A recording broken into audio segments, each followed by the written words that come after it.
नमस्कार। आज आपको सुनाने जा रही हूँ मुंशी प्रेमचंद जी द्वारा लिखित कहानी नेऊर। आकाश में चांदी के पहाड़ भाग रहे थे, टकरा रहे थे, गले मिल रहे थे। जैसे सूर्य मेघ संग्राम छिड़ गया हो। कभी छाया हो जाती थी, कभी तेज धूप चमक उठती थी। बरसात के दिन थे, उमस हो रही थी, हवा बंद हो गई थी। गांव के बाहर कई मजूर एक खेत की मेड़ बांध रहे थे। नंगे बदन, पसीने में तर, कछनी कसे हुए, सब के सब फावड़े से मिट्टी खोदकर मेड़ पर रखते जाते थे। पानी से मिट्टी नरम हो गई थी। गोबर ने अपनी कानी आंख मटकाकर कहा, अब तो हाथ नहीं चलता भाई, गोला भी छूट गया होगा, चबेना कर ले।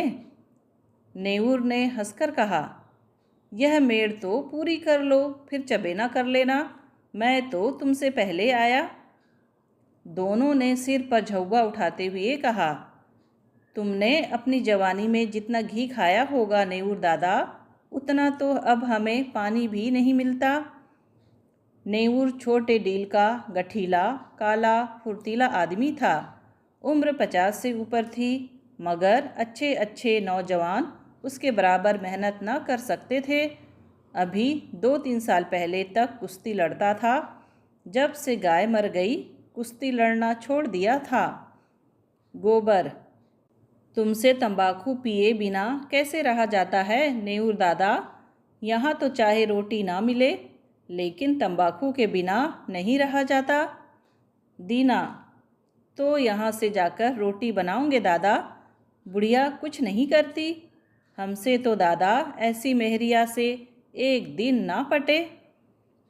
नेऊर के पिचके खिचड़ी मूछों से ढके मुख पर हास्य की स्मित रेखा चमक उठी। उसने उसकी कुरूपता को भी सुंदर बना दिया। फिर उसने कहा, जवानी तो उसी के साथ कटी है बेटा, अब उससे कोई काम नहीं होता तो क्या करूं?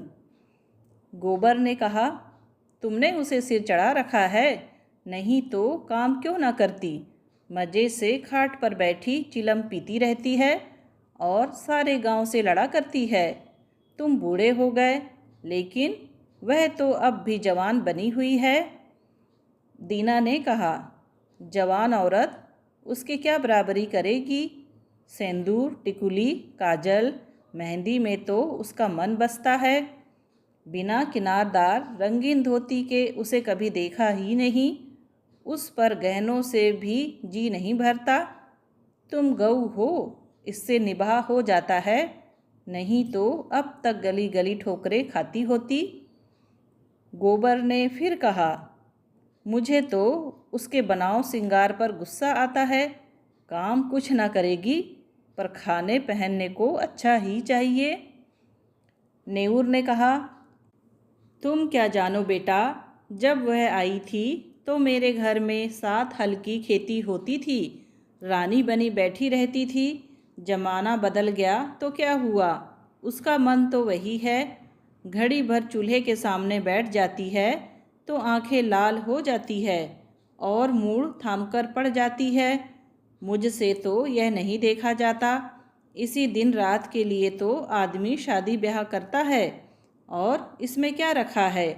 यहाँ से जाकर रोटी बनाऊंगा, पानी लाऊंगा, तब 2 कौर खाएगी, नहीं तो मुझे क्या था, तुम्हारी तरह 4 फंकी मारकर 1 लोटा पानी पी लेता। जब से बिटिया मर गई, तब से तो वह और भी लस्त हो गई। यह बड़ा भारी धक्का लगा। माँ की ममता हम तुम क्या समझेंगे बेटा? पहले तो कभी कभी डांट भी देता था, अब किस मुंह से डांटूं? दीना ने कहा, तुम कल पेड़ पर काहे को चढ़े थे, अभी गूलर कौन पकी है? नेऊर ने कहा, उस बकरी के लिए थोड़ी पत्ती तोड़ रहा था। बिटिया को दूध पिलाने को बकरी ली थी, अब बुढ़िया हो गई है, लेकिन थोड़ा दूध दे देती है। उसी का दूध और रोटी बुढ़िया का आधार है। घर पहुंचकर नेऊर ने लोटा और डोर उठाया और नहाने चला कि स्त्री ने खाट पर लेटे लेटे कहा, इतनी देर क्यों कर दिया करते हो? आदमी काम के पीछे प्राण थोड़े ही देता है। जब मजूरी सबको बराबर मिलती है तो क्यों काम के पीछे मरते हो। नेऊर का अंतकरण एक माधुर्य से सराबोर हो गया। उसके आत्मसमर्पण से भरे हुए प्रेम में मैं की गंध भी तो नहीं थी। कितना स्नेह और किसे उसके आराम की, उसके मरने जीने की चिंता है। फिर वह क्यों ना अपनी बुढ़िया के लिए मरे। नेऊर ने कहा, तू उस जन्म में कोई देवी रही होगी बुधिया, सच। अच्छा रहने दो यह चापलूसी। हमारे आगे अब कौन बैठा हुआ है जिसके लिए इतना हाय हाय करते हो। नेऊर गज भर की छाती किए स्नान करने चला गया। लौटकर उसने मोटी मोटी रोटियां बनाई, आलू चूल्हे में डाल दिए, उनका भुर्ता बनाया। फिर बुधिया और वह दोनों साथ खाने बैठे। बुधिया ने कहा, मेरी जात से तुम्हें कोई सुख ना मिला। पड़े पड़े खाती हूँ और तुम्हें तंग करती हूँ। इससे तो कहीं अच्छा था कि भगवान मुझे उठा लेता। भगवान आएंगे तो मैं कहूँगा, पहले मुझे ले चलो, तब इस सूनी झोपड़ी में कौन रहेगा। तुम न रहोगे तो मेरी क्या दशा होगी। यह सोचकर मेरी आँखों में अंधेरा आ जाता है। मैंने कोई बड़ा पुण्य किया था कि तुम्हें पाया। किसी और के साथ मेरा भला क्या निभा होता। ऐसे मीठे संतोष के लिए नेऊर क्या नहीं कर डालना चाहता था। आलसीन, लोभीन, स्वार्थीन बुधिया अपनी जीभ पर केवल मिठास रखकर नेऊर को नचाती रहती थी, जैसे कोई शिकारी कटिये में चारा लगाकर मछली को खिलाता है। पहले कौन मरे, इस विषय पर आज यह पहली ही बार बातचीत न हुई थी। इसके पहले भी कितनी ही बार यह प्रश्न उठा था और यूं ही छोड़ दिया गया था।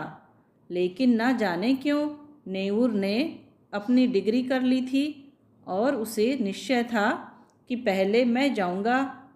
उसके पीछे भी बुधिया जब तक रहे आराम से रहे, किसी के सामने हाथ ना फैलाए। इसीलिए वह मरता रहता था, जिससे हाथ में 4 पैसे जमा हो जाए। कठिन से कठिन काम जिसे कोई ना कर सके, नेऊर करता। दिन भर फावड़े कुदाल का काम करने के बाद रात को वह ऊख के दिनों में किसी की ऊख पेरता या खेतों की रखवाली करता। लेकिन दिन बीते जा रहे थे और जो कुछ वह कमाता था वह भी साथ साथ खर्च होता जाता था। बुधिया के बगैर वह जीवन नहीं, इसकी वह कल्पना ही न कर सकता था। लेकिन आज की बातों ने नेऊर को शंक शक कर दिया। जल में एक बूंद रंग की भांति यह शंका उसके मन में समाकर अतिरंजित होने लगी। गांव में नेऊर को काम की कमी न थी, पर मजूरी तो वही मिलती थी जो अब तक मिलती आई थी। इस मंदी में वह मजूरी भी नहीं रह गई थी। एकाएक गांव में एक साधु कहीं से घूमते फिरते आ निकले और नेऊर के घर के सामने ही पीपल की छाह में उनकी धूनी जल गई। गांव वालों ने अपना धन्य भाग्य समझा। बाबा जी का सेवा सत्कार करने के लिए सभी जमा हो गए। कहीं से लकड़ी आ गई, कहीं से बिछाने को कंबल, कहीं से आटा दाल। नेऊर के पास क्या था, बाबा जी के लिए भोजन बनाने की सेवा उसने ली। चरस आ गई, दम लगने लगा। 2-3 दिन में ही बाबा जी की कीर्ति फैलने लगी। वह आत्मदर्शी है, भूत भविष्य सब बता देते हैं। लोभ तो छू नहीं गया, पैसा हाथ से नहीं छूते, और भोजन भी क्या करते हैं। 8 पहर में 1-2 बाटियां खा ली, लेकिन मुख दीपक की तरह दमक रहा है। कितनी मीठी वाणी है, सरल हृदय। नेऊर बाबा जी का सबसे बड़ा भक्त था। उस पर कहीं बाबा जी की दया हो गई तो पारस ही हो जाएगा, सारा दुख दलिद्दर मिट जाएगा। भक्तजन एक एक करके चले गए थे। खूब कड़ाके की ठंड पड़ रही थी। केवल नेऊर बैठा बाबा जी के पांव दबा रहा था। बाबा जी ने कहा, बच्चा, संसार माया है, इसमें क्यों फंसे हो। नेऊर ने नतमस्तक होकर कहा, अज्ञानी हूँ महाराज, क्या करूँ। स्त्री है, उसे किस पर छोड़ूं। तू समझता है तू स्त्री का पालन करता है? और कौन सहारा है उसे बाबा जी? ईश्वर कुछ नहीं है, तू ही सब कुछ है। नेऊर के मन में जैसे ज्ञान उदय हो गया। तू इतना अभिमानी हो गया है, तेरा इतना दिमाग, मजदूरी करते करते जान जाती है और तू समझता है मैं ही बुधिया का सब कुछ हूँ। प्रभु जो सारे संसार का पालन करते हैं, तू उनके काम में दखल देने का दावा करता है। उसके सरल ग्रामीण हृदय में आस्था की ध्वनि सी उठकर उसे धिक्कारने लगी। नेऊर बोला, अज्ञानी हूँ महाराज। इससे ज़्यादा वह और कुछ न कह सका। आँखों से दीन विषाद के आंसू गिरने लगे। बाबा जी ने तेजस्विता से कहा, देखना चाहता है ईश्वर का चमत्कार? वह चाहे तो क्षण भर में तुझे लखपति कर दे, क्षण भर में तेरी सारी चिंताएं हर ले। मैं उसका एक तुच्छ भक्त हूँ, काकविष्टा, लेकिन मुझ में भी इतनी शक्ति है कि तुझे पारस बना दूँ। तू साफ दिल का सच्चा ईमानदार आदमी है।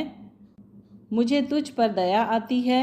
मैंने इस गांव में सबको ध्यान से देखा, किसी में शक्ति नहीं, विश्वास नहीं। तुम में मैंने भक्त का हृदय पाया। तेरे पास कुछ चांदी है? नेऊर को जान पड़ रहा था कि सामने स्वर्ग का द्वार है। 10-5 रुपये होंगे महाराज। कुछ चांदी के टूटे फूटे गहने नहीं हैं? घर वाली के पास कुछ गहने हैं। कल रात को जितनी चांदी मिल सके यहाँ ला और ईश्वर की प्रभुता देख। तेरे सामने मैं चांदी को हांडी में रखकर इसी धूनी में रख दूंगा। प्रातःकाल आकर हांडी निकाल लेना, मगर इतना याद रखना कि उन असरफियों को अगर शराब पीने में, जुआ खेलने में या किसी दूसरे बुरे काम में खर्च किया तो कौड़ी हो जाएगा। अब जा सो जा। हाँ, इतना और सुन ले, इसकी चर्चा किसी से मत करना, घर वालों से भी नहीं। नेऊर घर चला तो ऐसा प्रसन्न था मानो ईश्वर का हाथ उसके सिर पर है। रात भर उसे नींद नहीं आई। सवेरे उसने कई आदमियों से 2-2, 4-4 रुपये उधार लेकर 50 रुपये जोड़े। लोग उसका विश्वास करते थे, कभी किसी का एक पैसा भी न दबाता था। वादे का पक्का, नियत का साफ। रुपये मिलने में दिक्कत ना हुई। 25 रुपये उसके पास थे। बुधिया से गहने कैसे ले?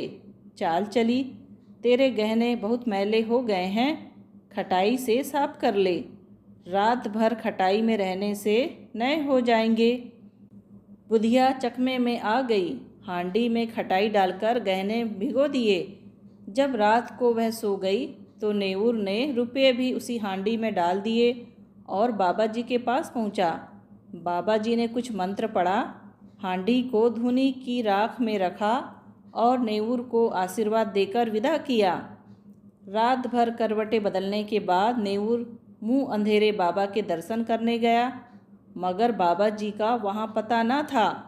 अधीर होकर उसने धूनी की जलती हुई राख टटोली। हांडी गायब थी। छाती धक धक करने लगी। बदहवास होकर बाबा को खोजने लगा। हाट की तरफ गया, तालाब की ओर पहुंचा। 10 मिनट, 20 मिनट, आधा घंटा, बाबा का कहीं निशान नहीं। भक्त आने लगे। बाबा कहाँ गए? कंबल भी नहीं, बर्तन भी नहीं। भक्त ने कहा, रमते साधुओं का क्या ठिकाना? आज यहाँ कल वहाँ, एक जगह रहे तो साधु कैसे? लोगों से हेल मेल हो जाए, बंधन में पड़ जाए।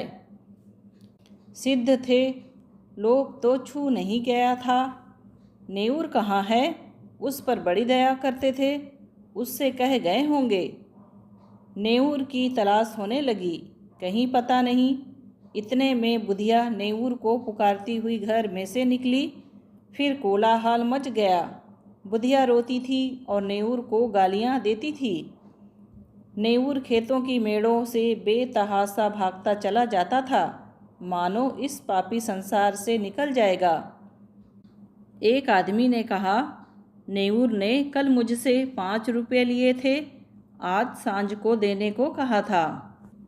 दूसरा कहने लगा, हमसे भी 2 रुपये आज ही के वादे पर लिए थे। बुधिया रोई, दाढ़ी जार मेरे सारे गहने ले गया। 25 रुपये रखे थे वह भी उठा ले गया। लोग समझ गए बाबा कोई धूर्त था, नेऊर को झांसा दे गया। ऐसे ऐसे ठग पड़े हैं संसार में। नेऊर के बारे में किसी को ऐसा संदेह नहीं था। बेचारा सीधा आदमी आ गया पट्टी में, मारे लाज के कहीं छिपा बैठा होगा। 3 महीने गुजर गए। झांसी जिले में धसान नदी के किनारे एक छोटा सा गांव है, काशीपुर। नदी के किनारे एक पहाड़ी टीला है। उसी पर कई दिन से एक साधु ने अपना आसन जमाया है। नाटेकत का आदमी है, काले तवे का सा रंग, देह गठी हुई है। यह नेऊर है जो साधु वेश में दुनिया को धोखा दे रहा है। वही सरल निष्कपट नेऊर जिसने कभी पराये माल की ओर आंखें नहीं उठाई, जो मेहनत की रोटी खाकर मगन था। घर की, गांव की और बुधिया की याद एक क्षण भी उसे नहीं भूलती। इस जीवन में फिर कोई दिन आएगा कि वह अपने घर पहुँचेगा और फिर उस संसार में हंसता खेलता अपनी छोटी छोटी चिंताओं और छोटी छोटी आशाओं के बीच आनंद से रहेगा। वह जीवन कितना सुखमय था। जितने थे सब अपने थे, सभी आदर करते थे, सहानुभूति रखते थे। दिन भर की मजूरी, थोड़ा सा अनाज या थोड़े से पैसे लेकर घर आता था तो बुधिया कितने मीठे स्नेह से उसका स्वागत करती थी। वह सारी मेहनत, सारी थकावट जैसे उस मिठास में सनकर और मीठी हो जाती थी। हाय, वे दिन फिर कब आएंगे? ना जाने बुधिया कैसे रहती होगी। कौन उसे पान की तरह फेरेगा, कौन उसे खिलाएगा। घर में पैसा भी तो नहीं छोड़ा, गहने तक डुबा दिए। तब उसे क्रोध आता कि उस बाबा को पा जाए तो कच्चा ही खा जाए। हाय लोभ, लोभ। उनके अनन्य भक्तों में एक सुंदर युवती भी थी जिसके पति ने उसे त्याग दिया था। उसका बाप फौजी पेंशनर था। एक पढ़े लिखे आदमी से लड़की का विवाह किया, लेकिन लड़का माँ के कहने में था और युवती की अपनी सास से न पटती। वह चाहती थी सोहर के साथ सास से अलग रहे। सोहर अपनी माँ से अलग होने पर न राजी हुआ। वह रूठकर मैके चली आई। तब से 3 साल हो गए थे और ससुराल से एक बार भी बुलावा न आया, न पतिदेव ही आए। युवती किसी तरह पति को अपने वश में कर लेना चाहती थी। महात्माओं के लिए किसी का दिल फेर देना ऐसा क्या मुश्किल है। हाँ, उनकी दया चाहिए। एक दिन उसने एकांत में बाबा जी से अपनी विपत्ति कह सुनाई। नेऊर को जिस शिकार की टोह थी वह आज मिलता हुआ जान पड़ा। गंभीर भाव से बोला, बेटी, मैं न सिद्ध हूँ न महात्मा, न मैं संसार के झमेलों में पड़ता हूँ, पर तेरी श्रद्धा और प्रेम देखकर तुझ पर दया आती है। भगवान ने चाहा तो तेरा मनोरथ पूरा हो जाएगा। आप समर्थ हैं और मुझे आपके ऊपर विश्वास है। भगवान की जो इच्छा होगी वही होगा। इस अभागिनी की डोंगी आप ही पार लगा सकते हैं। भगवान पर भरोसा रखो। मेरे भगवान तो आप ही हो। नेऊर ने मानो धर्म संकट में पड़कर कहा, लेकिन बेटी, उस काम में बड़ा अनुष्ठान करना पड़ेगा और अनुष्ठान में सैकड़ों हजारों का खर्च है।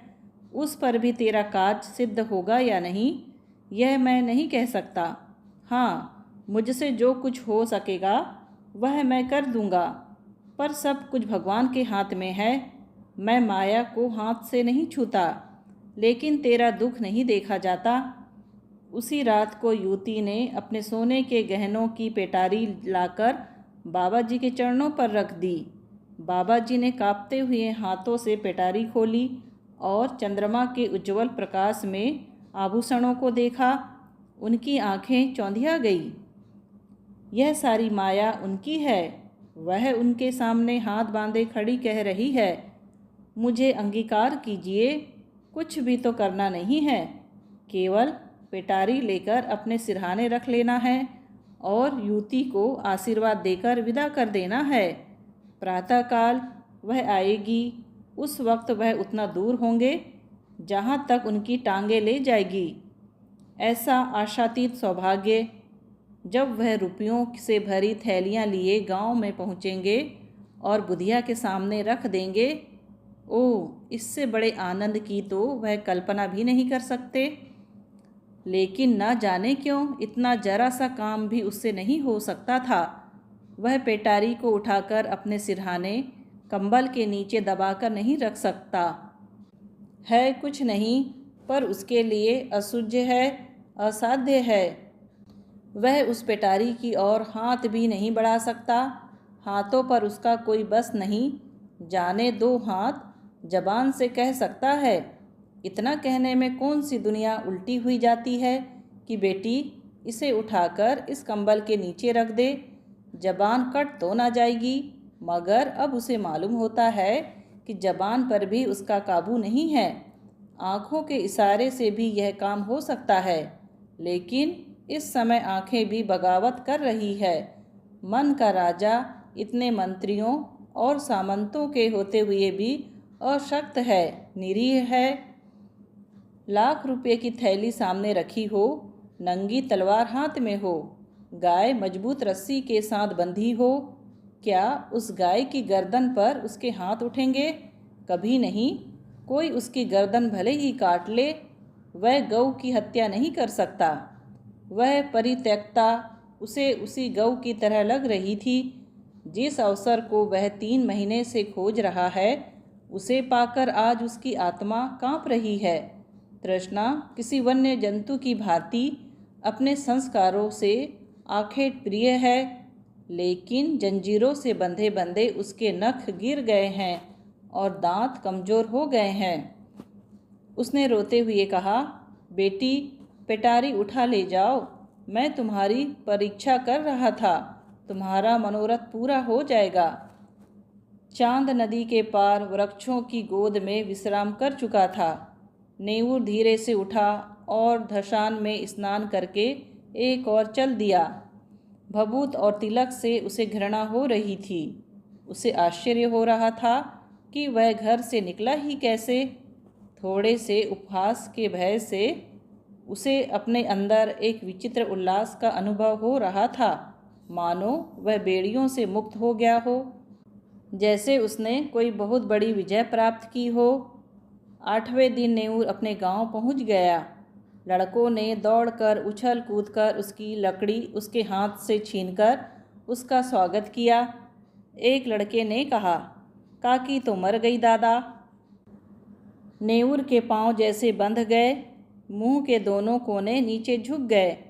दिन विषाद आँखों में चमक उठा।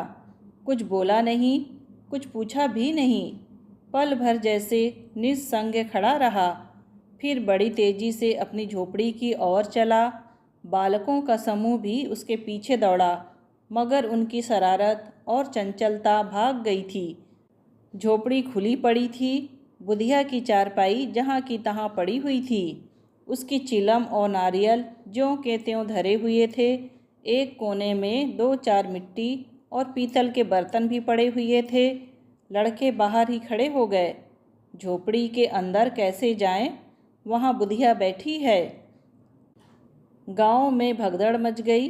नेऊर दादा आ गए। झोपड़ी के द्वार पर भीड़ लग गई। प्रश्नों का तांता बंध गया। तुम इतने दिन कहाँ थे दादा? तुम्हारे जाने के बाद तीसरे ही दिन काकी चल बसी। रात दिन तुम्हें गालियाँ देती थी, मरते मरते तुम्हें गरियाती ही रही। तीसरे दिन आए तो मरी पड़ी थी। तुम इतने दिन कहाँ रहे? नेऊर ने कोई जवाब न दिया, केवल शून्य, निराश, करुण, आहत नेत्रों से लोगों की ओर देखता रहा, मानो उसकी वाणी हर ली गई है। उस दिन से किसी ने उसे बोलते या रोते हंसते नहीं देखा। गांव से आधा मील पर पक्की सड़क है, अच्छी आम दरख्त है। नेऊर बड़े सवेरे जाकर सड़क के किनारे एक पेड़ के नीचे बैठ जाता है।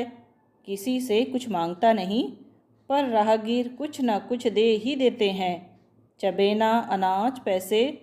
संध्या समय वह अपनी झोपड़ी में आ जाता है, चिराग जलाता है, भोजन बनाता है, खाता है और उसी खाट पर पड़ा रहता है।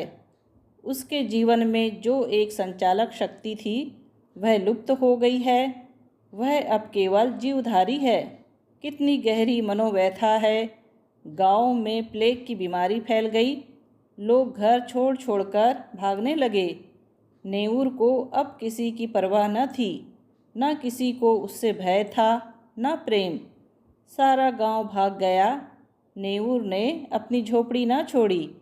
तब होली आई, सब ने खुशियाँ मनाई। नेऊर अपनी झोपड़ी से बाहर न निकला और आज भी वह उसी पेड़ के नीचे सड़क के किनारे उसी तरह मौन बैठा हुआ नजर आता है, निश्चेष्ट, निर्जीव। दोस्तों, कहानी पसंद आई हो तो प्लीज़ लाइक, शेयर और सब्सक्राइब ज़रूर कीजिए। कहानी सुनने के लिए आपका धन्यवाद।